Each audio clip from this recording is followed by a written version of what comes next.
vamos a abordar una importante temática referido a las obras y proyectos de infraestructura, sobre reclamaciones sobre vicios ocultos en ejecución de obra. El día de hoy tenemos un distinguido invitado para poder abordar esta temática de importancia y de relevancia permanente. Quien habla es el secretario general del Centro de Arbitraje y Resolución de Disputas de Ancao Internacional, Amílcar Romero. En esta ocasión nos va a acompañar para poder hablar sobre los vicios ocultos en ejecución de obras el doctor Renzo Ruiz.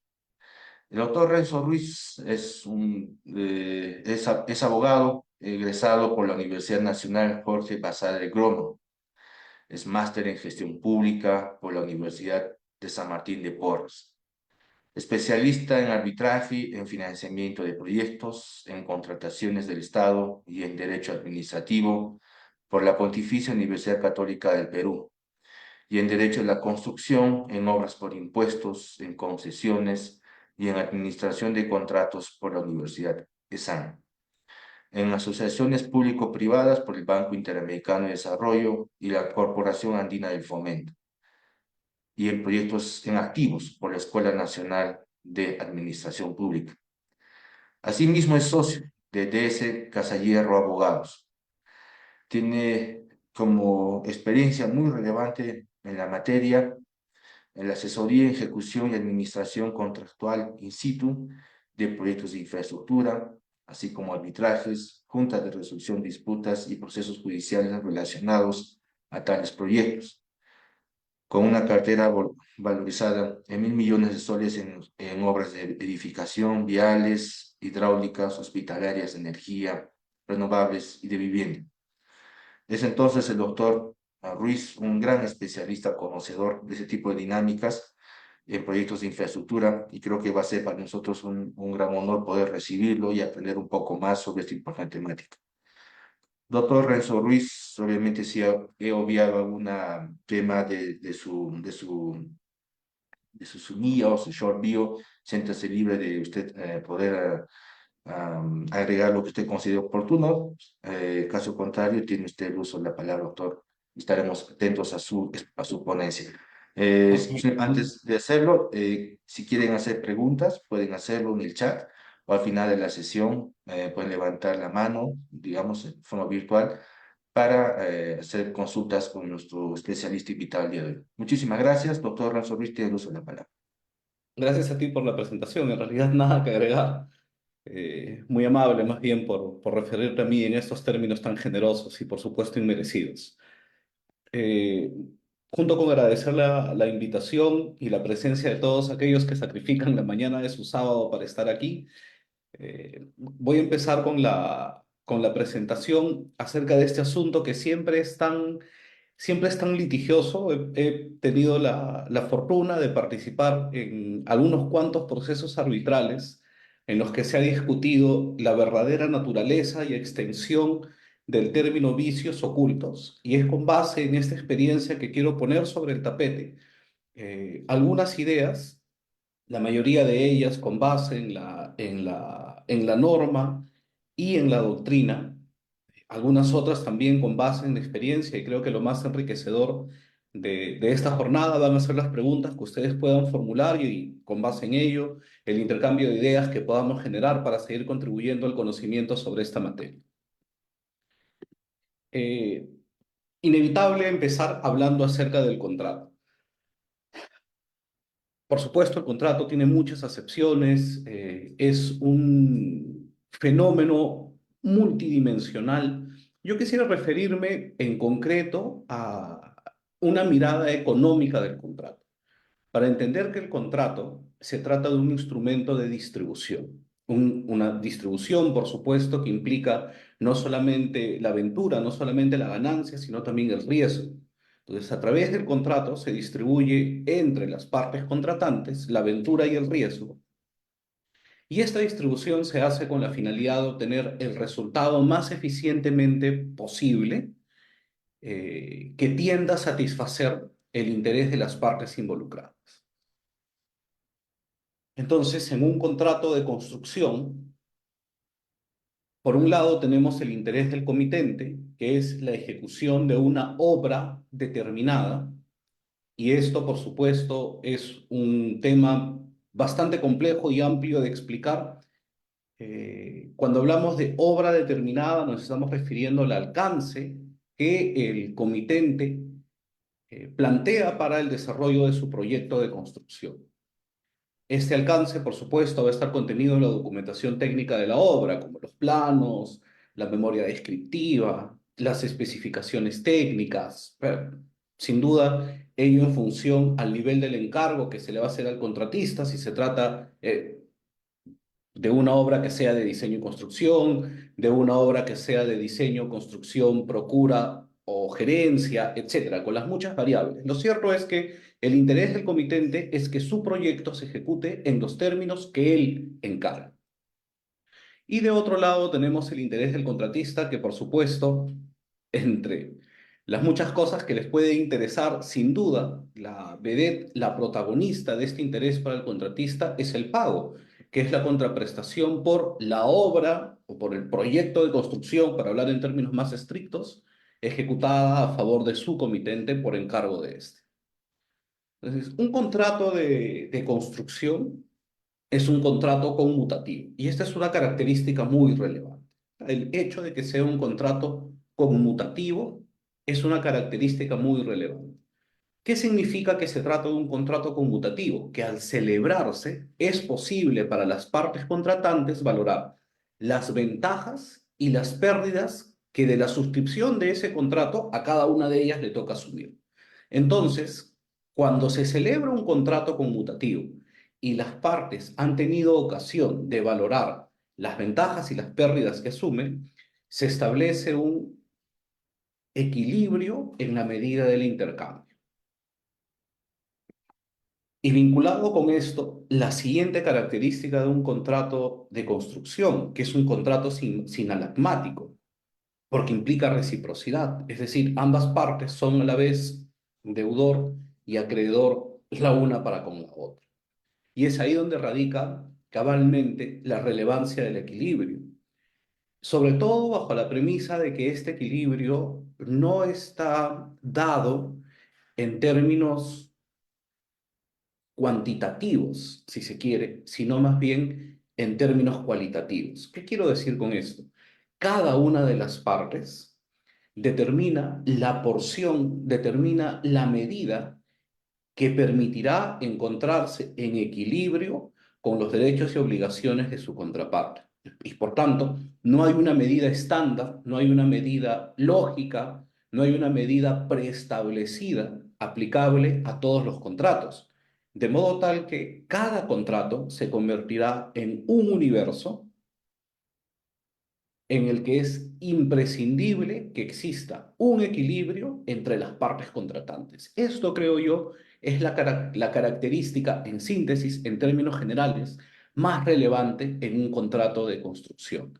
El hecho de que cada parte, desde todo el íter contractual y, por supuesto, a lo largo de su ejecución, debe tener claridad de los riesgos y ventajas que asume con ese contrato. Y como es un contrato de prestaciones recíprocas, en estas prestaciones debe existir un equilibrio. Y vamos a hablar de esto ahora. En el equilibrio que debe mantenerse debido a esta acepción de reciprocidad. Por un lado tenemos a la obligación. ¿Qué cosa es la obligación en un contrato? Es una posición de deber. ¿Ya? Simple y llanamente esto. La obligación es una posición de deber.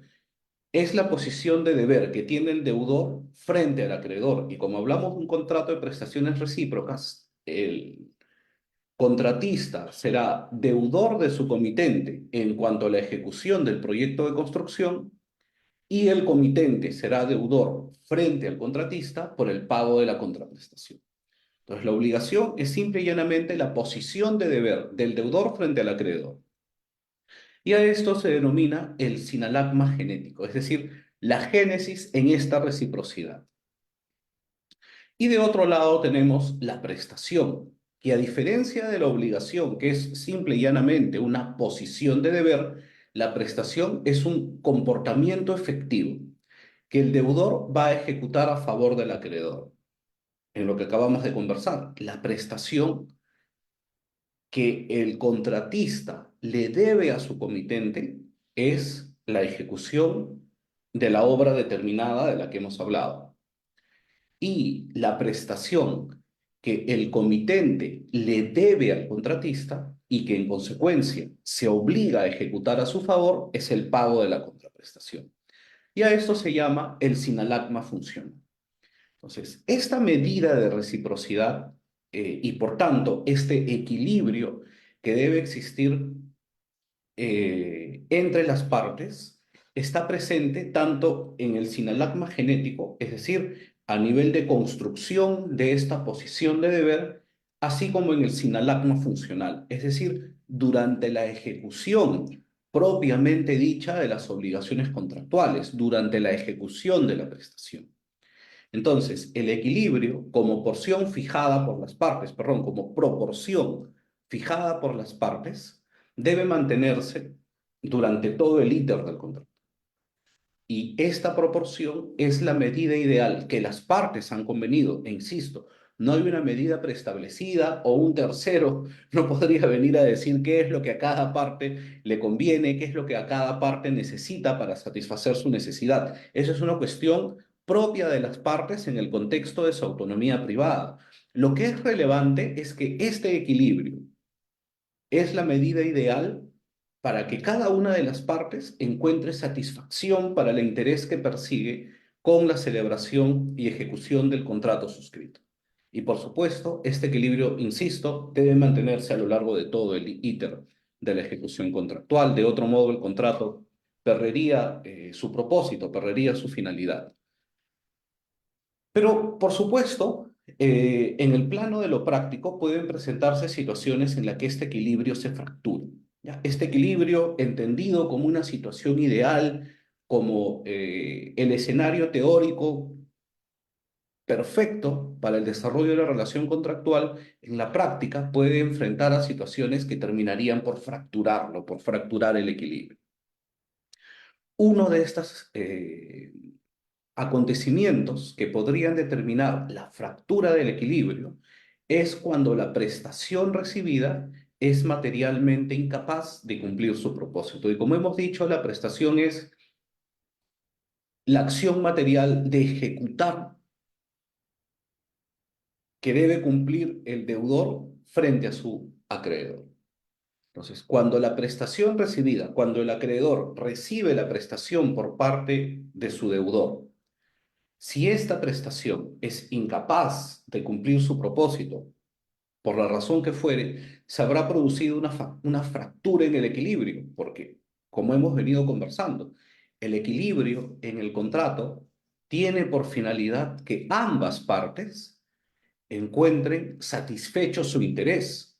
Si la prestación recibida no cumple el propósito, es imposible que el acreedor encuentre satisfecho su interés. Y esta es la razón por la cual cuando la prestación recibida es materialmente incapaz de cumplir su propósito, que se produce una fractura en el equilibrio. Hablemos entonces ahora, luego de haber puesto este marco general de referencia sobre la obligación de saneamiento por vicios ocultos. El transferente, es decir, el deudor, está obligado al saneamiento por vicios ocultos existentes al momento de la transferencia.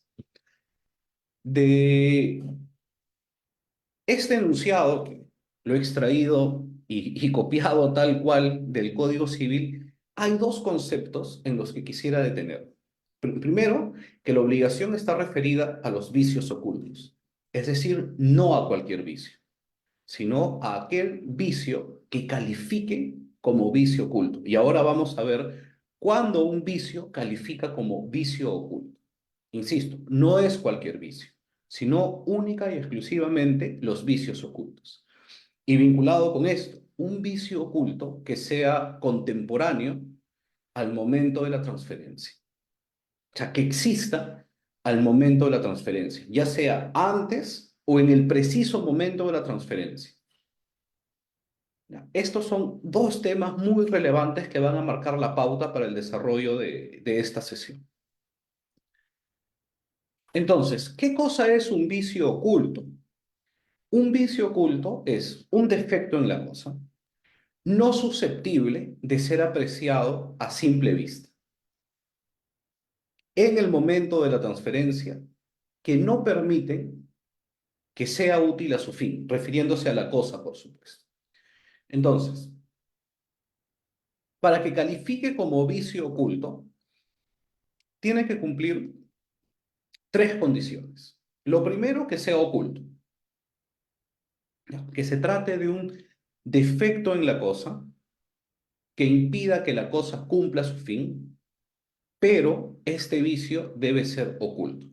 Y aquí hay mucho de qué hablar. Oculto, por supuesto, y lo que textualmente dice el código es que no pueda ser apreciado a simple vista. ¿Pero a la vista de quién? No todos tenemos los mismos ojos. Y este es un tema que, por ejemplo, yo siempre converso con mis amigos fotógrafos o los que trabajan en cinematografía. Para nosotros, los simples mortales, como los abogados o los ingenieros que no estamos metidos en el tema de una producción cinematográfica, no podríamos apreciar a simple vista, por ejemplo, a qué velocidad está avanzando el film. Un tema que sin duda un fotógrafo o alguien de la industria a simple vista lo podría apreciar. Entonces, esta expresión de a simple vista vinculado con la calificación de oculto del vicio, tiene que ver con la posibilidad de conocer o la cognoscibilidad del vicio. Y la cognoscibilidad del vicio está relacionado con las particulares características, con el particular entrenamiento, con la particular expertise que pueda tener el adquiriente al momento de recibir la prestación. Entonces, esta medida de si califica o no como vicio oculto es una cuestión muy rica, o sea, me refiero en el plano de una controversia, muy rica en cuanto a discusión probatoria, porque naturalmente eh, quien invoca la existencia de un vicio oculto tendrá que demostrar que para él no era cognoscible advertir la existencia, no era posible, por cuestiones de cognoscibilidad, advertir la existencia del vicio al momento de la recepción de la prestación. Y es una medida que tendrá que ser apreciada en el caso en concreto, insisto, en función a las particularidades, en función a las características del adquiriente. Lo segundo, este vicio oculto debe ser además importante. O sea, no todo vicio impide que la cosa cumpla con su finalidad. Entonces, la segunda cuestión relevante de cara a un litigio, a una reclamación sobre vicios ocultos es la trascendencia del defecto. Y si este defecto tiene una trascendencia tal que impide a la cosa cumplir la finalidad. Y por tanto, ahí hay una clara carga de la prueba también para quien reclama el vicio oculto. Tendrá que demostrar que debido a ese defecto, la cosa, en este caso, la obra, la construcción que ha recibido, no puede cumplir su finalidad y por tanto no satisface el interés que persiguió al momento de celebrar el contrato de construcción. Y finalmente, como tercer requisito, el vicio oculto, que además es trascendente, tiene que existir contemporáneamente o antes de la transferencia. Estas son las tres condiciones que debe cumplir el defecto en la cosa para calificar como vicio oculto. Que sea oculto, que sea trascendente y que sea anterior o contemporáneo a la transferencia. En consecuencia, no son vicios ocultos aquellos defectos que el adquiriente pueda conocer actuando con diligencia exigible y de acuerdo con su aptitud personal y con las circunstancias. Se refiere a las circunstancias al momento de recibir la prestación. Y entonces tendríamos que preguntarnos cuál es la diligencia exigible. Podríamos sin duda equipararlo al concepto de diligencia ordinaria, el cual nuevamente nos pone un escenario en el que tendríamos que evaluar la situación concreta, porque este asunto de la cognoscibilidad o la posibilidad de conocer siempre va a estar relacionado al adquiriente, a la persona del adquiriente y, en consecuencia, a la aptitud de esta persona y a las circunstancias en las que se produjo la recepción. Ya, el concepto de cognoscibilidad de la existencia de un vicio impone la aplicación del estándar de diligencia exigible. Y esta diligencia exigible, o sea, te va a ser exigible determinado nivel de diligencia en función a la aptitud personal del adquiriente y a las circunstancias presentes al momento de la recepción de la prestación entregada por el deudor, en este caso, de la construcción entregada por el contratista. Por tanto, si el vicio materialmente pudo haber sido conocido al momento de la recepción, de ninguna manera podría calificar como un vicio oculto. Ahora, entonces, ¿cuáles son las opciones que se tiene frente a la existencia de un vicio oculto? Y ojo, aquí en esta jornada, y hago esta tingencia, no nos estamos refiriendo a ningún régimen contractual en particular. Simple y llanamente estamos hablando sobre los vicios ocultos en los términos que propone el Código Civil peruano.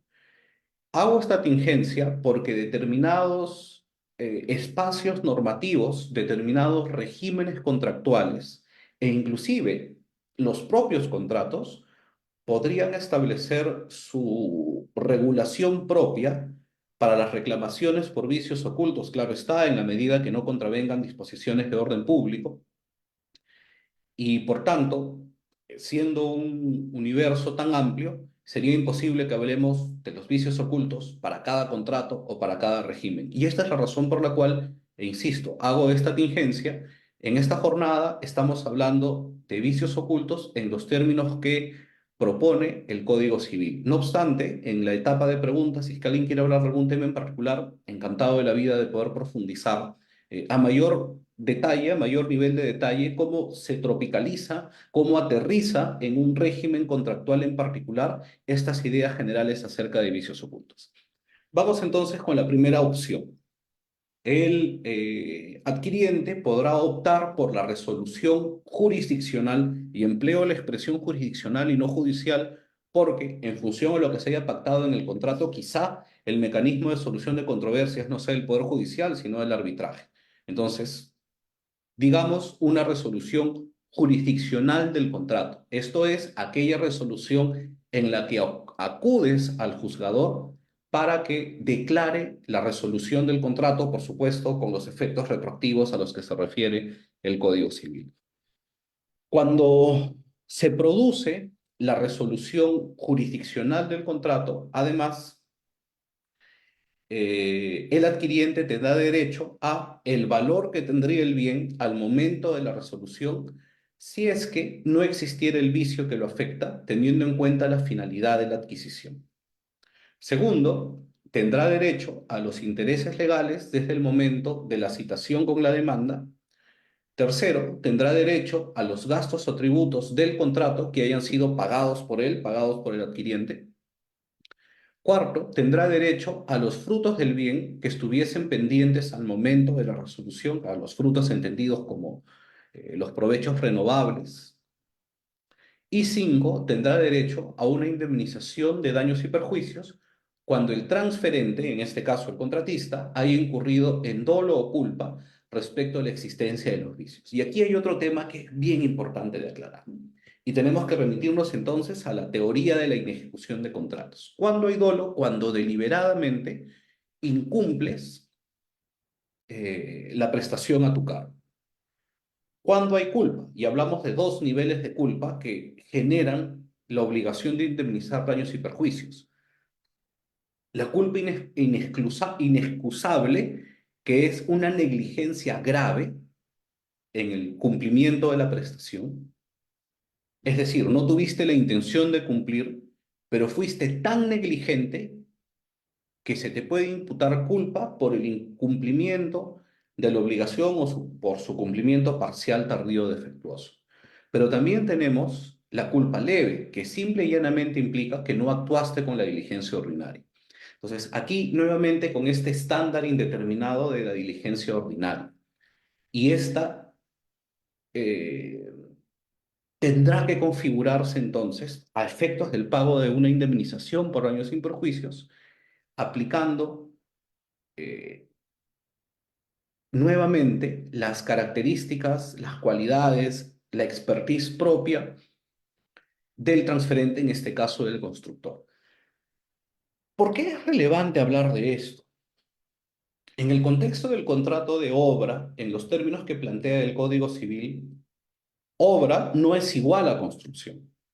Cuando hablamos de obra, podemos hablar desde la confección de un traje, o sea, cuando mandas a un sastre para que te elabore un traje, esa, ese encargo es una obra. O cuando le encargas al maestro de construcción civil que levante un muro, eso también es una obra, pero no califica como un contrato de construcción, porque para que califique como contrato de construcción, el constructor debe tener una organización empresarial y, por tanto, el estándar exigido para el contratista en la ejecución de un contrato de construcción corresponde al estándar del empresario ordenado. ¿Qué significa este estándar del empresario ordenado? Significa que el contratista va a desplegar todas aquellas acciones que en el contexto de su actividad empresarial sean propias de la industria y además le permitan obtener la rentabilidad esperada. Ese es el estándar con el cual vamos a evaluar si el contratista ha actuado con dolo, si ha actuado con culpa inexcusable o si ha actuado con culpa leve. Por supuesto, si es que el contratista puede demostrar en el litigio que ha actuado como un empresario ordenado, es decir, que ha ejecutado la prestación en el contexto del alcance que le ha sido entregado por su comitente, de acuerdo a las prácticas de la industria, entonces se liberará de la obligación de pagar una indemnización a favor del adquiriente. ¿Ya? Esto es la primera opción, que los civilistas le dicen la acción redivitoria. Y luego tenemos la segunda opción, que es la acción estimatoria, en virtud de la cual el adquiriente puede optar por pedir que se le pague lo que el bien vale de menos por razón del vicio. O sea, tú hiciste el encargo de la obra, esta obra, este proyecto de construcción, esta construcción, hubiese tenido un valor, pero por razón del vicio existente, de este vicio oculto existente, su valor va a disminuir. Entonces, el adquiriente puede pedir que se le compense con por esta disminución del valor. Y además, tal cual como en la acción redivitoria por resolución, el adquiriente también podrá pedir una indemnización por los daños y perjuicios que se le hubiere causado cuando el transferente haya incurrido en dolo o culpa respecto a la existencia de los vicios. Y con esto hemos terminado la presentación. Creo que todavía estamos a tiempo. Contamos con unos buenos minutos para una ronda de preguntas. Así que le cedo nuevamente el uso de la palabra a los organizadores para que moderen esta parte de la jornada. Perfecto. Muchísimas gracias, doctor Ruiz, por la ponencia. Es un tema de interés, esto de los vicios ocultos, y animo a las personas que nos acompañen el día de hoy a ser parte de hacernos llegar sus consultas. De hecho, hoy existe una. Permítame, doctor, leerla. Es presentada por el señor Elmer Medina. De consulta, los vicios ocultos que se detectan dentro del periodo de garantía. Perdón, se me ha ido aquí, perdón. Los vicios ocultos que se detectan dentro del periodo de garantía post entrega, 5 años o 7 años, ya no calificaría como contemporáneo la transferencia. De hecho, usted también lo puede ver, doctor, en la sección chat. Si tiene algo que decir, doctor, le escuchamos. Sí, es que el asunto no es tanto en qué momento lo detectas. El asunto es en qué momento estuvo presente el vicio oculto. Y la carga de la prueba está dada por el momento en que el vicio oculto existía. Digamos, es a ver, una, un defecto, para hablar en términos latos, que se produce con posterioridad a la entrega, digamos, por un hecho fortuito, causa mayor, por el desgaste natural de las cosas, etcétera. Eso no va a calificar como un vicio oculto. Pero, por ejemplo, a ver, tengo una estructura eh, soportada con eh, acero, ¿ya? Soportada con acero, y se percibe que esta estructura soportada empieza a ceder. Entonces tú practicas un peritaje sobre el soporte, sobre el acero, ¿no? Sobre las varillas de acero que soportan la estructura. Y notas que tiene un desgaste o un estrés, para hablar en términos técnicos, mayor al que debería tener por el tiempo transcurrido. Ahondas en el peritaje y notas que, a pesar de que en el alcance le ordenaste al constructor que utilice varillas de acero con determinadas características, sin tu autorización, el constructor utilizó varillas de acero de características inferiores. Y esto es la causa que generó el estrés anticipado, y esto es la causa que generó que la estructura soportada empiece a ceder. Esto, si es que no era posible conocerlo al momento de la recepción, sí calificaría como un vicio oculto porque ha sido anterior a la recepción, naturalmente. Esto es el asunto con la contemporaneidad o anterioridad de la existencia del vicio para que califique como vicio oculto. No tanto el momento en el que lo detectas, sino el momento en el que existe. No Perfecto, sé si muchas me gracias, doctor. permite complementar la pregunta que Sí, hice. adelante. Luego, Eric. Sí, gracias. Bueno, mi preocupación es porque normalmente, como usted acaba de poner el ejemplo, esos vicios ocultos es posible de que se detecten posterior a la entrega, ¿no? O sea, se entregó la obra, estuvo bien bonito, bien pintado, todo, y después por un evento, efectivamente, pues se nota, se ha podido detectar de que tenía menos espesor, por decir el acero. Pero hay un periodo de garantía que en el Código Civil es de 5 años para obras privadas y en obras públicas es de 7 años.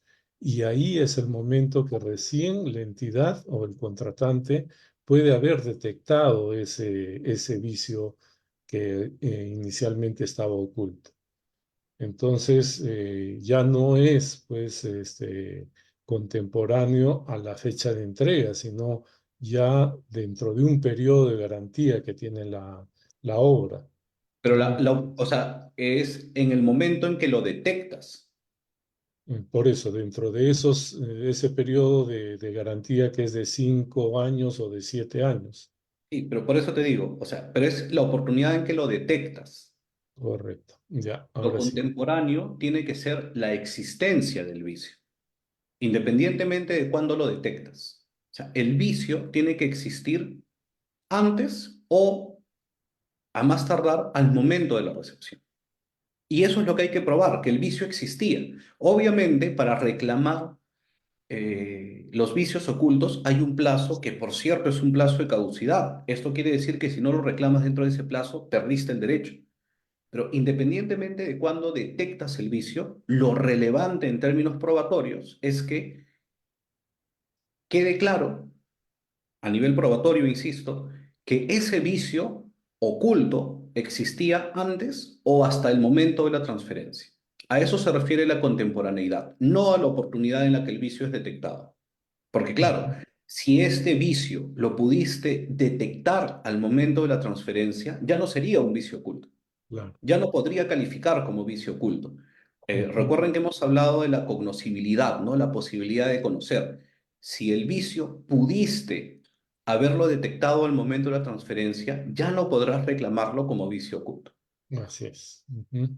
De acuerdo. Oye, no sé si puedo aprovechar otra consulta con respecto del concepto de vicio oculto que se usa a veces de manera incorrecta en las obras de construcción. Por ejemplo, en lo que es el suelo. En el expediente técnico, digamos, el estudio geotécnico dice que ha habido, o bueno, se debería de encontrar una grava arenosa con bloques de hasta 20 centímetros de diámetro. Eh, pero uno en la ejecución de la obra, en la excavación, encuentra bloques de mayores dimensiones que obviamente requieren mayor esfuerzo, mayor trabajo. Y a eso muchos le llaman que es un vicio oculto haber encontrado unos bloques de mayor dimensión de lo que decía el expediente técnico del estudio de suelos. ¿Eso es correcto? ¿Llamar un vicio oculto a encontrar condiciones distintas a las del expediente técnico?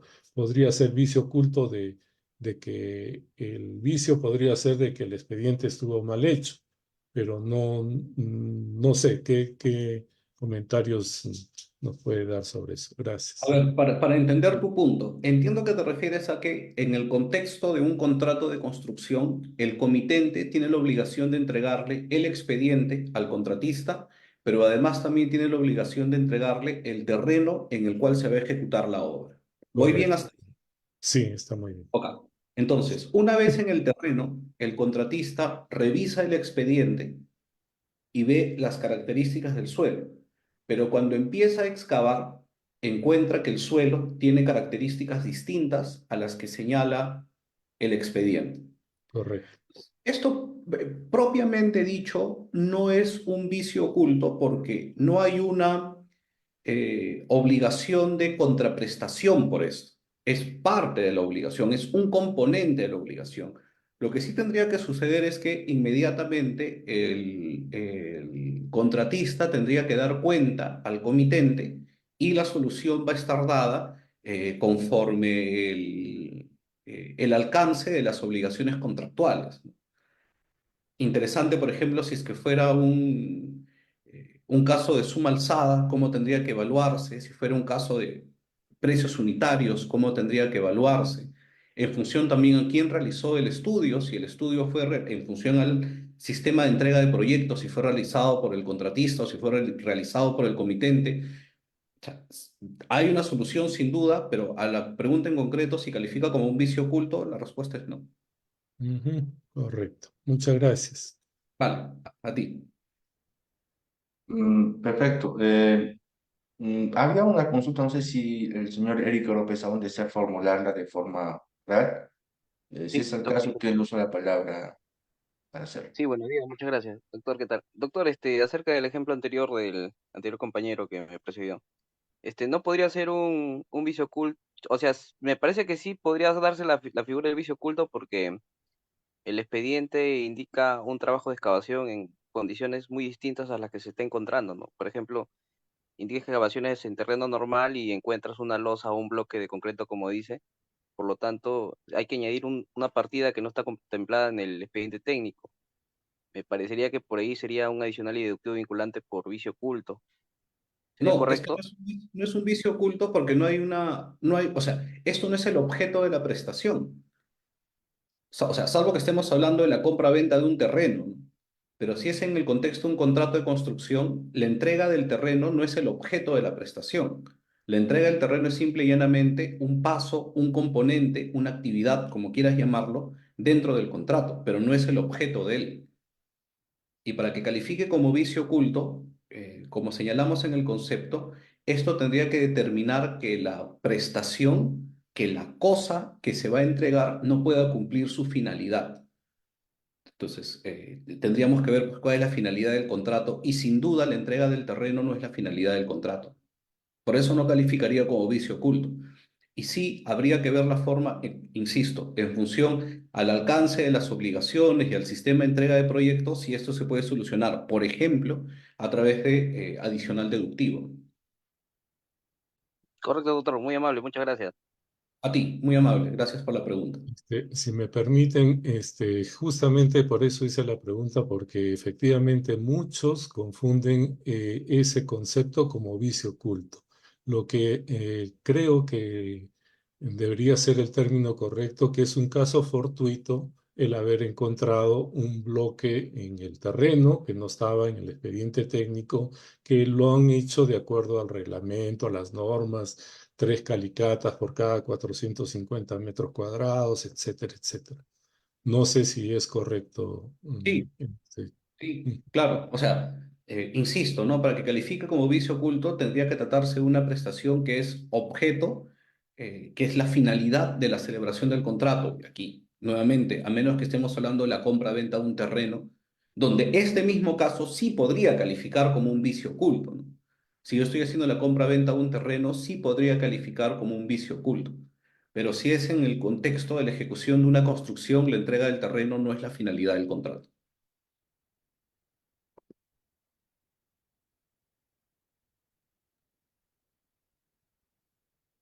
Perfecto, muchas gracias. Bueno, si existe alguna otra consulta, tienen también unos cuantos minutos para poder hacerlo. Aprovecho estos instantes para señalar que las personas que deseen obtener el certificado oficial de participación de este webinar tienen el enlace disponible en la sección chat del Zoom. Si ustedes hacen clic ahí, les va a aparecer un enlace y lo tienen que llenar. Y bueno, nosotros ya los encargaremos de transmitir los certificados posteriormente. Eh, entonces, un último llamado a una otra consulta adicional sobre la temática para nuestro ponente. Bien. Bueno, de no ser el caso, doctor, muchísimas gracias por su participación el día de hoy. Es un tema que está en permanente evolución. Me imagino que quizás habrá una inquietud posterior. De ser el caso, le podemos hacer llegar esta consulta por escrito para que Sí, usted con la todo pueda gusto, no hay ningún lo problema. pueda, lo pueda resolver. Dicho esto, les agradezco la participación el día de hoy a cada uno de ustedes, especialmente al doctor Renzo Ruiz, y les deseamos un excelente fin de semana y nos damos